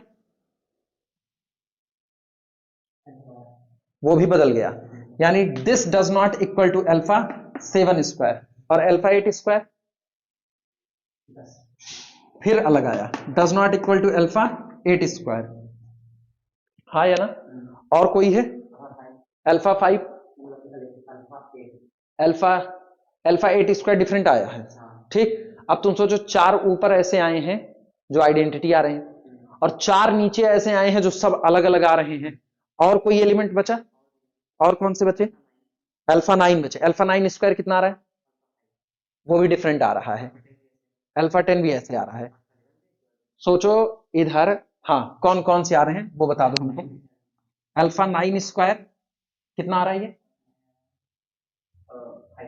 5 आ रहा, अल्फा 5 आ रहा है। ठीक, उसके बाद फिर अल्फा 9 के बाद अल्फा 10 स्क्वायर फिर डिफरेंट आ रहा है, does not equal to alpha 10 square, और फिर अल्फा 11 स्क्वायर वो भी डिफरेंट आ रहा है, does not equal to alpha 11 square, और कुछ अल्फा 12 स्क्वायर वो भी अलग आ रहा है, does not equal to alpha 12 square. यही हुआ, सोचो कैसा हुआ, चार एलिमेंट यहां टोटली डिफरेंट, चार यहां टोटली डिफरेंट, चार चार 8, और ये मिलाकर के एक कर दो, 9 एलिमेंट हैं, यानी 9 डिफरेंट टाइप के अल्फा स्क्वायर हैं आपके पास। गड़बड़ी मिल रही है कि नहीं मिल रही है, आप ये बोल रहे हो कोई भी आप अल्फा उठाओगे अल्फा स्क्वायर एच में ही तैयार होगा, लेकिन वहां देखने पर पता चल रहा है कि A4 की जो टेबल है, कायले टेबल जो बनी हुई है ऑलरेडी, वहां पर आपको 9 डिफरेंट टाइप के अल्फा स्क्वायर मिल रहे हैं।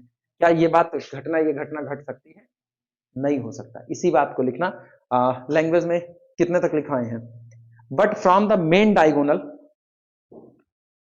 ये लिख चुके हो, लिखना but from the main diagonal, but from the main diagonal, but from the main diagonal of Cayley table of A4, of Cayley table of A4, comma, A4 has 9 different elements, A4 has 9 different elements, ठीक, of the form alpha square, of the form alpha square, and all of which must belong to capital H, and all of which must belong to capital H, all of which must belong to capital H।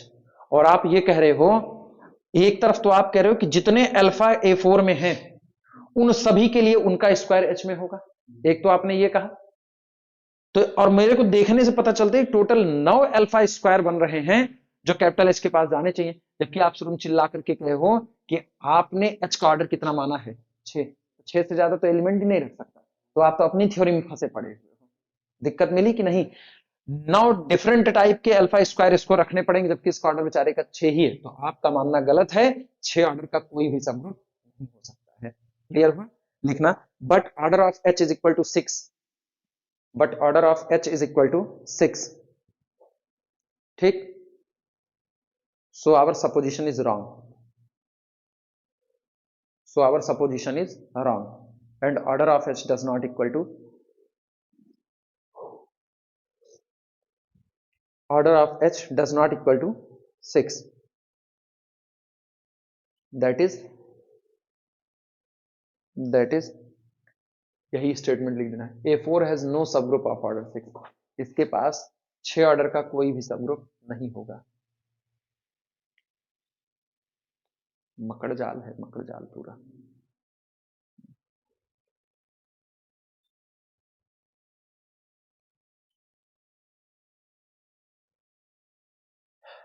सारा game यहीं से बदला है, यही ध्यान देने की बात है।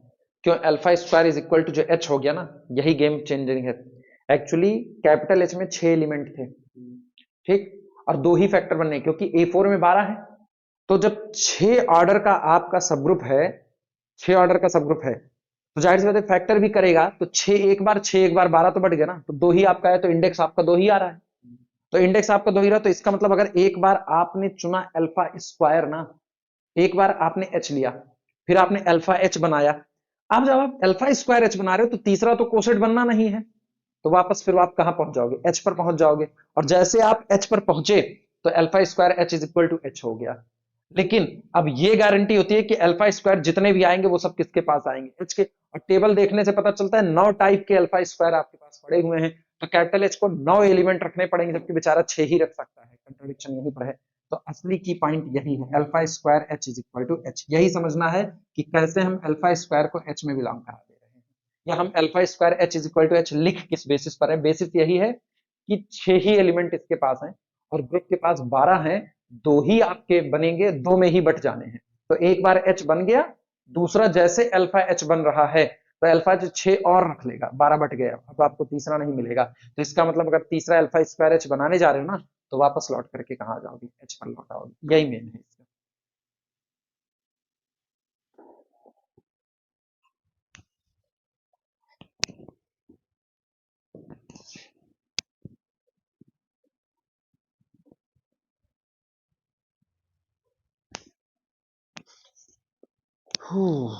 चलो भैया, थ्योरम,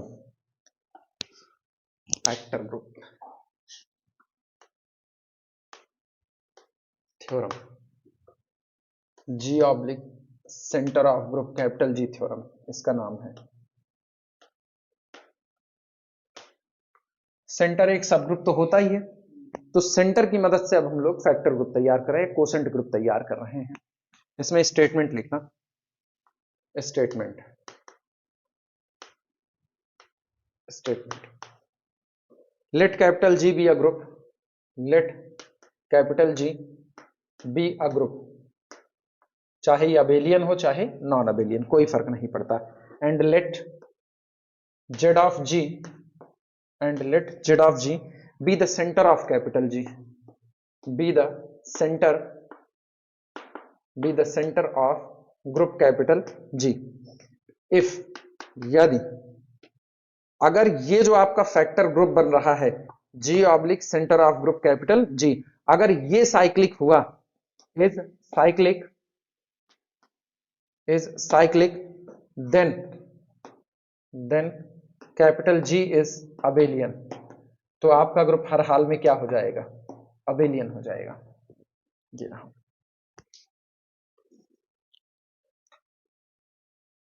सेंटर को सब ग्रुप मान करके अगर एक फैक्टर ग्रुप तैयार किया जा रहा है और वो फैक्टर ग्रुप साइक्लिक हो गया, तो तुरंत हमारा जो मेन ग्रुप रहा होगा वो मेन ग्रुप क्या हो जाएगा? अबेलियन हो जाएगा। साइक्लिक में अबेलियन मतलब सेंटर की मदद से बने हुए फैक्टर ग्रुप से अगर ये साइक्लिक होता है तो गारंटी है कि आपका ग्रुप क्या होगा? अबेलियन। उल्टा नहीं चल सकते हैं कि उल्टा चल दें, क्योंकि कंडीशन केवल और केवल एक की है, अगर ये है तो वो होगा, वो है तो इसके होने की गारंटी नहीं है। और अगर ग्रुप अबेलियन नहीं है तो ये साइक्लिक नहीं हो सकता ना। ये बातें याद करने की हैं। अगर मेरा ग्रुप अबेलियन नहीं है तो सेंटर को सब ग्रुप मान करके, सेंटर को एज अ सब ग्रुप लेकर के आप कोई फैक्टर ग्रुप बनाओगे तो वो फैक्टर ग्रुप कभी भी साइक्लिक नहीं हो सकता है। ठीक, कल को ऐसे ही कोई कह दे कि let capital G be a group, let capital G be a group such that center of group capital G does not equal to group capital G, इसका सेंटर खुद ग्रुप के बराबर नहीं है।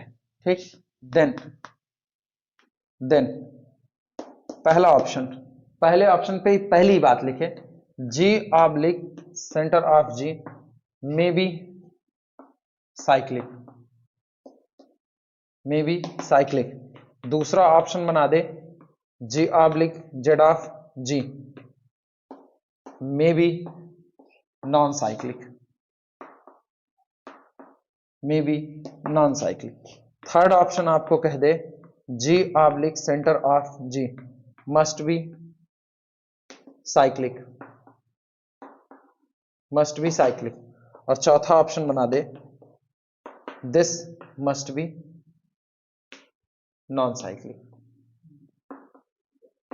Must be non cyclic. Obvious सी बात है, बाकी के तीन कैंसिल आउट हो जाएंगे क्योंकि ये साइक्लिक है, इसका होना ग्रुप को अबेलियन बताता है। ग्रुप का अबेलियन होना इसके होने की गारंटी नहीं है, लेकिन ग्रुप का अबेलियन ना होना इसके साइक्लिक ना होने की गारंटी है। तो ये वाला ऑप्शन सही कट जाएगा, बाकी वाला गलत हो जाएगा। क्लियर हुआ?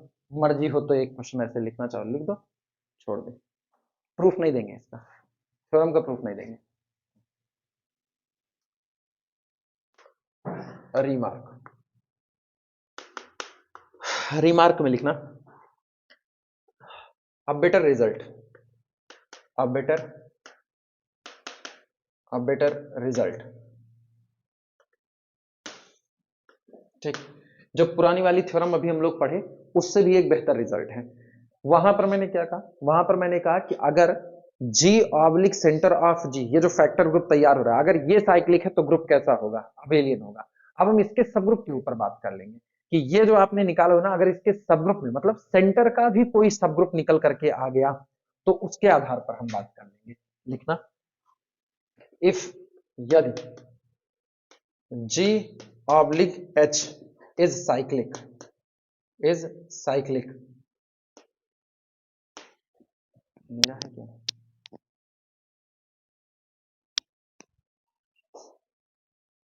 एक मिनट रुक लो। H इज साइक्लिक, ठीक, वेयर, जहां पर कैपिटल H इज अ सब group, where capital H is a सब group of Z oblique, sorry centre of G, centre of G, then capital G is abelian, then capital G is abelian। ये रहा, मतलब पूरे centre से आपको काम करने की जरूरत नहीं है, आप सेंटर के टुकड़े से भी काम कर लो तो भी आपका काम हो जाएगा। पिछली बार हमने क्या कहा, पिछली बार कहा कि अगर आपके पास एक ग्रुप है और उस ग्रुप का आपके पास सेंटर पड़ा हुआ है, सेंटर Z ऑफ G, तो आप इसी सेंटर की मदद से पूरे ग्रुप को फैक्टराइज कर लो। तो सेंटर की मदद से जब पूरे ग्रुप का फैक्टराइजेशन करेंगे तो अब जो बना ये हो गया factor group G oblique centre of group capital G। और आप इसको एनालाइज कर लो, अगर आपका ये जो पार्टीशन वाला ग्रुप बना हुआ है, फैक्टर ग्रुप जो बना है, अगर ये फैक्टर ग्रुप साइक्लिक हो गया तो तय बात है कि आपका जो ग्रुप रहा होगा वह अबेलियन रहा होगा, ये गारंटी थी। इस बार क्या करें, इस बार करें इतना भी ज्यादा बवाल पालने की जरूरत नहीं है।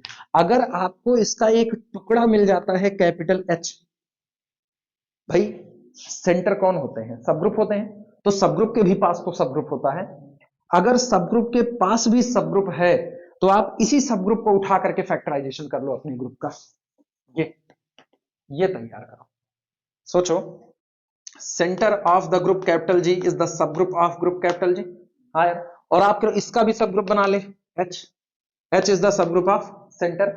तो अब आप क्या करो, ऑब्वियस सी बात है, तय है कि अगर H जो है वो सेंटर का सब ग्रुप है, सेंटर इसका सब ग्रुप है, तो H is the sub group of group capital G। और सब ग्रुप की मदद से हम अपने ग्रुप का पार्टीशन कर देते हैं। तो अब आप यही काम करो, अब आप यहां से काम कर लो, लेकिन शर्त है H को सेंटर का सब ग्रुप होना पड़ेगा, ये नहीं कि कोई भी सब ग्रुप आप उठा लो। ये बातें हम बेटर रिजल्ट क्या बना रहे हैं, बेटर रिजल्ट ये बना रहे हैं कि आपको पूरे के पूरे सेंटर को इस्तेमाल करने की जरूरत नहीं है।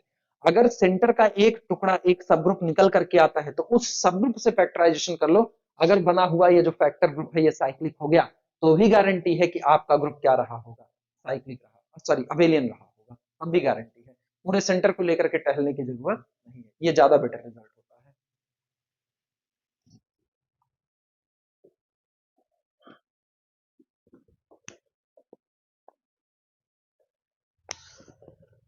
ठीक, इसके बाद लिखना रिमार्क में ये पहला था, सेकंड लिखना। Second, it is the contrapositive of the theorem, it is the contrapositive, it is the contrapositive, it is the contrapositive of the theorem, of the theorem, of the theorem that is most often used, most often used, that is if G is non-abelian, if capital G is non-abelian, अगर हमारा group non-abelian है, non-abelian, then G oblique center of group capital G, यानी factor group या factor of G by Z of G, center of G, ठीक, is not cyclic, is not cyclic। अभी जो बात कहे थे ये उसी बात को लिख रहे हैं। कंट्रापॉजिटिव स्टेटमेंट, अगर आपका ग्रुप है उसका सेंटर आपके पास मौजूद है, सेंटर आप निकाल लोगे, हर ग्रुप के पास अपना सेंटर होता है, तो सेंटर की मदद से ग्रुप का फैक्टर ग्रुप तैयार करो। अगर वो फैक्टर ग्रुप साइक्लिक है तो पक्की बात है आपका ग्रुप अबेलियन रहा होगा। इसका मतलब अब आप डिनाई करना चालू करो, अगर मेरा ग्रुप अबेलियन नहीं है तो कभी भी सेंटर्स के द्वारा बनाया गया जो फैक्टर ग्रुप होगा वो कभी भी साइक्लिक नहीं हो सकता है। तो ये इसीलिए कहा गया it is the contrapositive of the theorem, it is the contrapositive of the theorem that is most often used. ये कंट्रापॉजिटिव स्टेटमेंट जो हमेशा इस्तेमाल किया जाता है कि अगर मेरा ग्रुप नॉन अबेलियन है तो इस तरह बना हुआ जो फैक्टर ग्रुप होगा वो कभी भी साइक्लिक नहीं हो सकता है। तो कितना है बात है, साइक्लिक होता तो ये अबेलियन हो चुका होता। ठीक,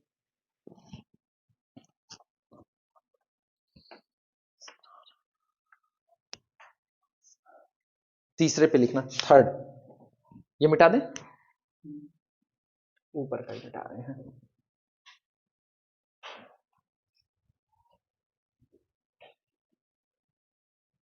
थर्ड लिखना, a non abelian group, a non-abelian group of order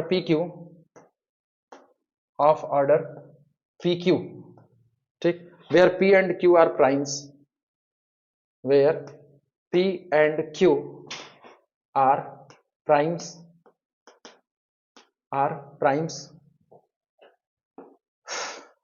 must have a trivial center, must have a trivial center, must have a trivial center। ये तीसरी बात।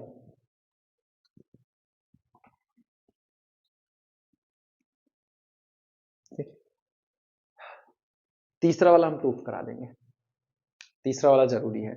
अगर आपका कोई ग्रुप नॉन अबेलियन है और उसका ऑर्डर p इंटू क्यू का है, ठीक है, अच्छा ये तो दिमाग में नहीं आ रहा है कि p इंटू क्यू ऑर्डर का ग्रुप हमेशा साइक्लिक होता है या अबेलियन होता है, जहां p और q दोनों डिफरेंट प्राइम है। आना भी नहीं चाहिए, ठीक, क्योंकि 5 दूनी 10, जो आपका d5 होगा उसका ऑर्डर 10 होता है, अब 5 गुणे 10 दोनों प्राइम में टूटता है, ठीक, उसके बावजूद भी वो आपका अबेलियन नहीं होता है। तो ऐसे स्टेटमेंट दिमाग में नहीं बैठने चाहिए, ठीक। कोई और सोच लो डाइहेड्रल में जो इस तरह ब्रेक हो सके।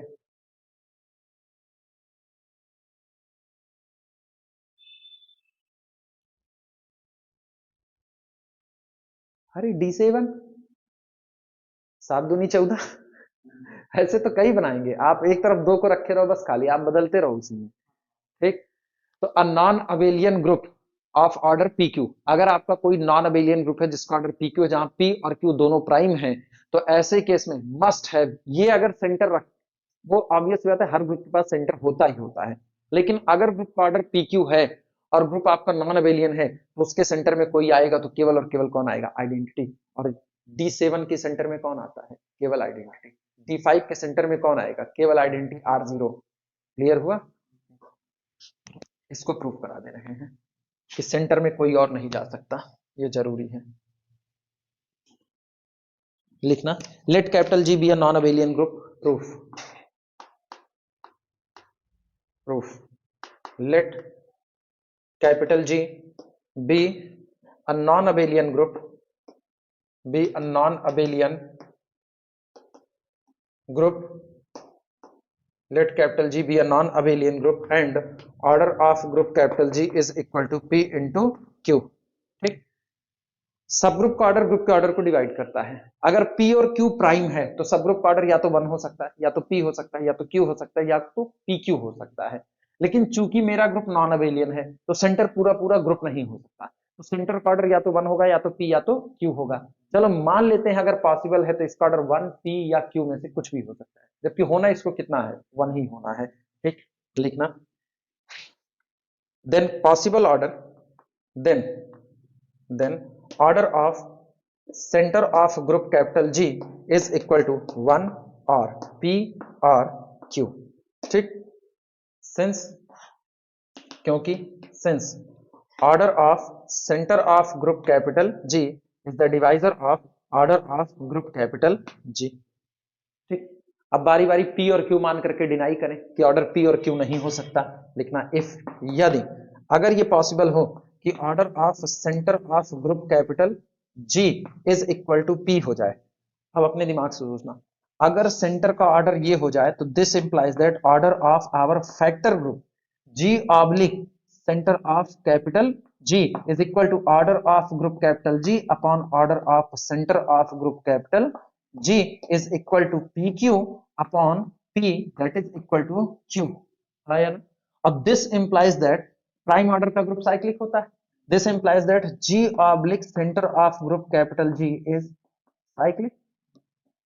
cyclic, और this implies that G oblique center of G is, नहीं, उल्टा G is abelian। लेकिन दिया क्या गया है, G non abelian, which is false,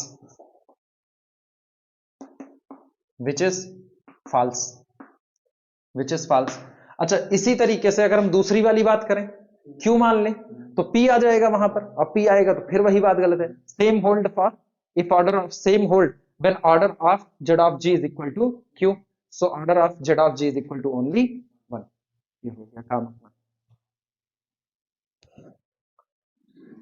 दूसरा वाला लिख दिया जाएगा वैसे।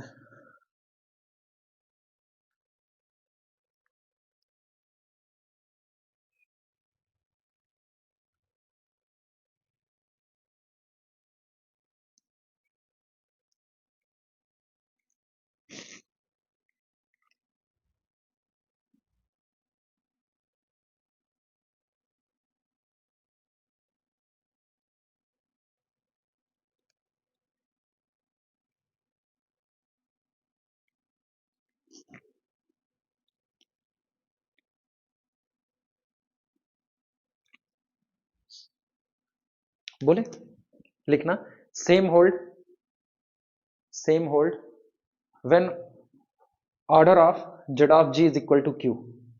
मतलब फिर से एक गलत ही कंट्राडिक्शन अपने को मिलेगा, गलत ही कैलकुलेशन आएगी। Same hold when order of Z of G is equal to Q। ठीक, so order of centre of group capital G is equal to 1, यानी कि this implies that trivial centre,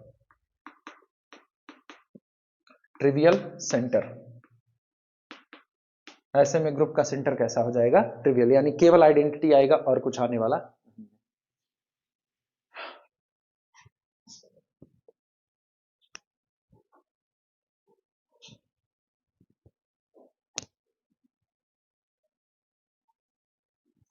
चलो ये भी निपटा।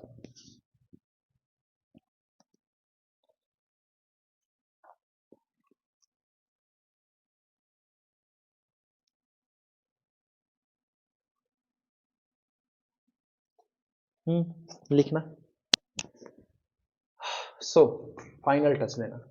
सो इसलिए इफ, यदि capital G be a non abelian group, if capital G be a non-abelian group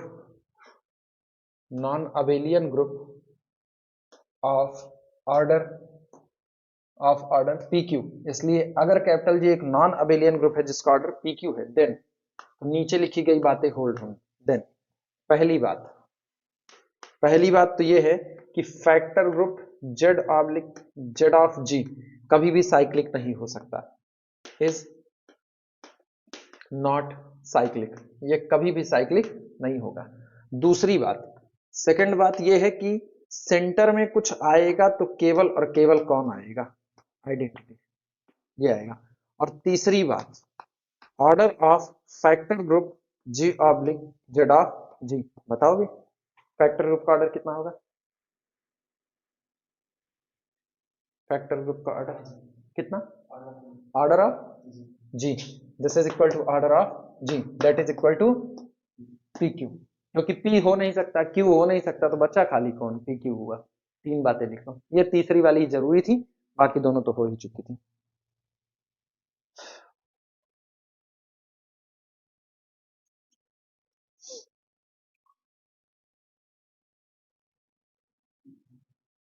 हुआ? अच्छा, इसके बाद फिर थ्योरम।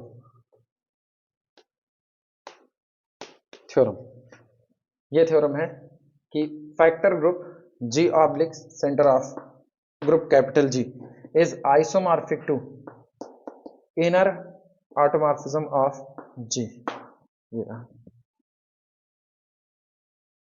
यानी स्टेटमेंट इसका है, statement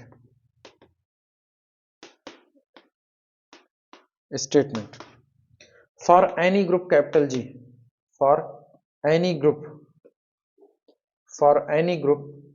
capital G, factor group G oblique Z of G, ठीक, इज आइसोमॉर्फिक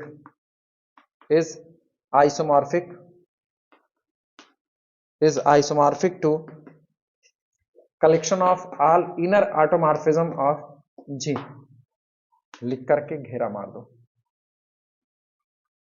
ठीक, ये रहा। प्रूफ की रिक्वायरमेंट नहीं है, सिर्फ स्टेटमेंट याद रखना है बस अपने को।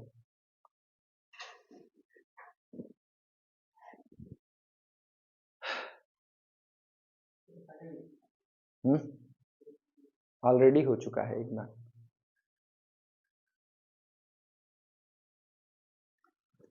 कुछ बदलता थोड़ी है, वही चीज यह है। अब जब फैक्टर ग्रुप चूंकि हम लोग एक बार और पहले पढ़ चुके हुए हैं, तो फैक्टर ग्रुप पहले हो चुका है, यहाँ पर फिर से वापस आ रहा है, नॉर्मल सब ग्रुप में उसी की जरूरत है, तो इसलिए चल जा रहा है।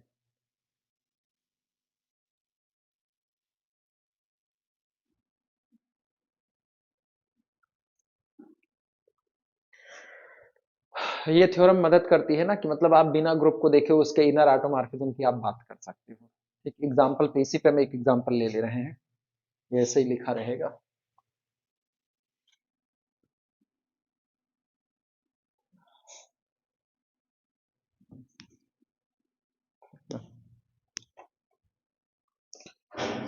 Example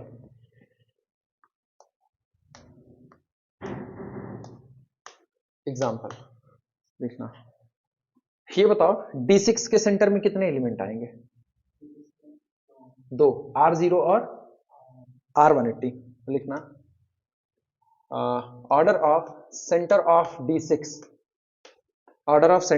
D6 is equal to 2, ठीक, this implies that the center of D6 is equal to only R0 and R180, दो लोग आएंगे केवल, R0 R180, 10। अतः तो सोचो कितने फैक्टर ग्रुप बनेंगे, सॉरी फैक्टर ग्रुप तो एक ही बनेगा यार, कितने वो बनेंगे, कोसेट बनेंगे। Order of D6 oblique ZD6, total number of cosets, ठीक, यानी फैक्टर ग्रुप का ऑर्डर, D6 का ऑर्डर कितना होता है, 12, तो order of D6 divided by order of centre of D6, यानी 12/2, that is equal to 6। Total 6 left या राइट कोसेट बनेंगे। अच्छा, ये बताओ अगर हम इसके ऑर्डर को ब्रेक करें तो इसका ऑर्डर क्या 2 गुणे 3, दो प्राइम के प्रोडक्ट में आया है कि नहीं? और मेरा ग्रुप कैसा है, नॉन अबेलियन है, मेरा ग्रुप कैसा है, नॉन अबेलियन है। वो सब छोड़ो, इनका अप्लाई करते हैं, लिखना, आल्सो बी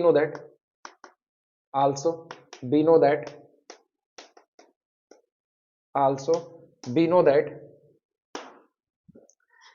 इफ, यदि capital G be the group of be the group of order 2p where p is prime, ठीक, then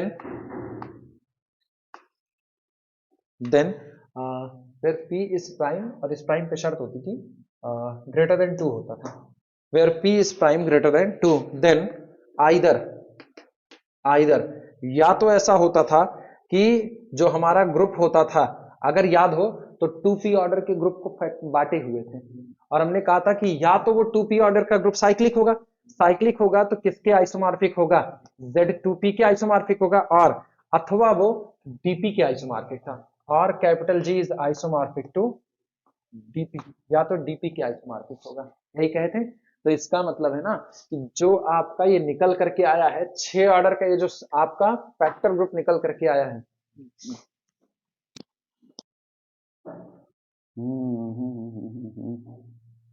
दिमाग ऐसे ही चलता रहता है ना, नहीं मतलब कई चीजों का नुकसान होता है ना, जैसे डेथ का मतलब है आदमी का नुकसान पहला, दूसरा आपके घर की सारी व्यवस्थाएं बिगड़ जाएंगी, फर्क तुरंत पड़ेगा। अब ये लोग नहीं कहते और दिस, चलो निपटाओ इनको, देखो ना, इसका मतलब ये हुआ। अब या तो साइक्लिक हो जाएगा और या तो साइक्लिक नहीं होगा, तो डीपी के ही आइसोमॉर्फिक भर होकर के रह जाएगा, ठीक। चलो इसलिए इन आवर केस, हमारे मामले में इन आवर केस कितना होगा, D6 oblique centre of D6, ठीक, इज आइसोमॉर्फिक टू, अभी यही थ्योरम चली हुई थी, group oblique centre of group, ठीक, ये जो आपका फैक्टर ग्रुप होगा, इनर ऑटोमॉर्फिज्म ऑफ जी के कैसा होगा, आइसोमॉर्फिक होगा, और मेरे लिए जी कौन है, D6 है, ये आइसोमॉर्फिक होगा इनर ऑटोमॉर्फिज्म ऑफ D6। हाँ यार, अच्छा ये पता है कि सेंटर इसका, अरे ये जो फैक्टर ग्रुप बना है ये फैक्टर ग्रुप साइक्लिक नहीं हो सकता, फैक्टर ग्रुप साइक्लिक, क्योंकि अगर फैक्टर ग्रुप साइक्लिक हो गया तो इसको क्या होना पड़ेगा, अवेलियन, लेकिन ये अवेलियन नहीं है, ठीक। And D6 oblique Z of D6 is non cyclic, so इसलिए D6 oblique Z of D6 is isomorphic to किसके, इसके या इसके, DP के, D6 के आइसोमॉर्फिक होगा, ठीक। अब कंबाइंड कर दो इन लोगों को, कंबाइंड किया, कुछ नहीं, गलत, डीपी था ना, ग्रुप का ऑर्डर 2p है तो p बराबर तो 3 है ना, तो D3 के होगा, तो इन दोनों को कंबाइंड करो, इसका मतलब क्या निकल करके आया, इसका मतलब निकल करके आया the inner automorphism of D6, ठीक, इज आइसोमॉर्फिक टू D3 में कितने एलिमेंट होते हैं, 6, तो आपके टोटल कितने इनर ऑटोमॉर्फिज्म होंगे, 6। अब सोचो बिना हम ग्रुप की स्टडी किए ये बता सकते हैं कि उसके पास कितने इनर ऑटोमॉर्फिज्म निकल करके आए, नोट कर लो।